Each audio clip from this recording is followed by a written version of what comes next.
Hello and welcome to BizWatch News in 5 minutes, where we bring you Nigeria's latest business and economic news stories.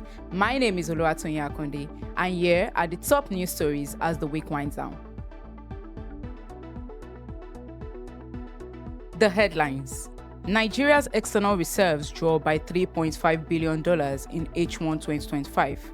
Dangote refinery reduces petrol price to 820 naira per litre to stop crude imports by December. Universities set 150 as minimum UTME score for 2025 admissions. House of Reps push to increase assembly seats by 83. USA reduces visa validity for Nigerians to 3 months.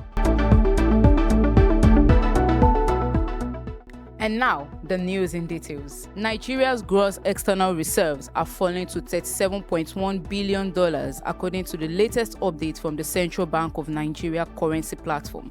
This marks a sharp decline of approximately $3.5 billion in the first half of 2025, dropping from $40.88 billion at the end of December 2024 to $37.37 billion as of June 26, 2025. The reserves have consistently trended downward throughout the period, largely due to heightened foreign exchange obligations and persistent market pressures. The central bank's sustained FX interventions contributed significantly to the drawdown, as the regulators sought to stabilize the naira amid ongoing volatility in global oil markets.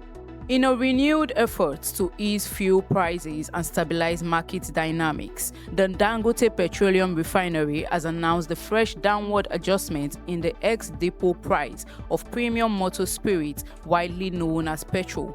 The new rate has been revised from 840 naira to 820 naira per litre, effective immediately. This update was disclosed in an official statement issued by the company on Tuesday through its verified X platform, marking the refinery's second price revision within a 9-day span. The Dangote Oil Refinery plans to end crude oil imports and rely entirely on Nigerian crude by December 2025, replacing hundreds of thousands of barrels per day of imported oil with local supply.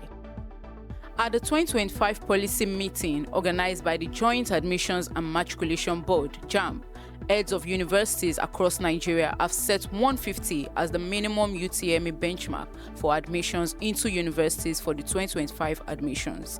This means no university will be permitted to admit candidates who score below 150 in the 2025 Unified Tertiary Matriculation Examinations. Some institutions, including the University of Ibadan, the University of Lagos, and Pan Atlantic University, opted for higher cutoff marks of 200, while a few newly established private universities proposed a benchmark of 120. The Registrar of JAMB, Professor Ishak Oloyede, had earlier suggested a minimum score of 160 for the admission process. The House of Representatives has proposed a constitutional amendment aimed at reserving 10% of National Assembly seats for women and 5% for persons with disabilities, a move that would increase the total number of federal lawmakers from 467 to 552.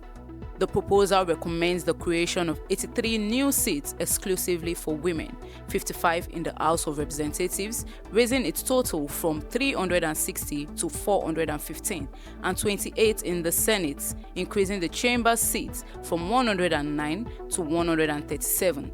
These seats are to be filled through direct elections on separate ballots and distributed by states to ensure regional balance.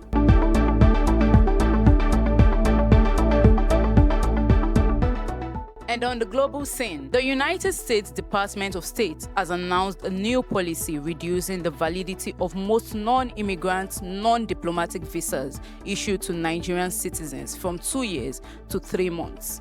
In a statement issued by the U.S. Embassy in Abuja on Tuesday, the embassy said the new single-entry 3-month validity rule takes immediate effect.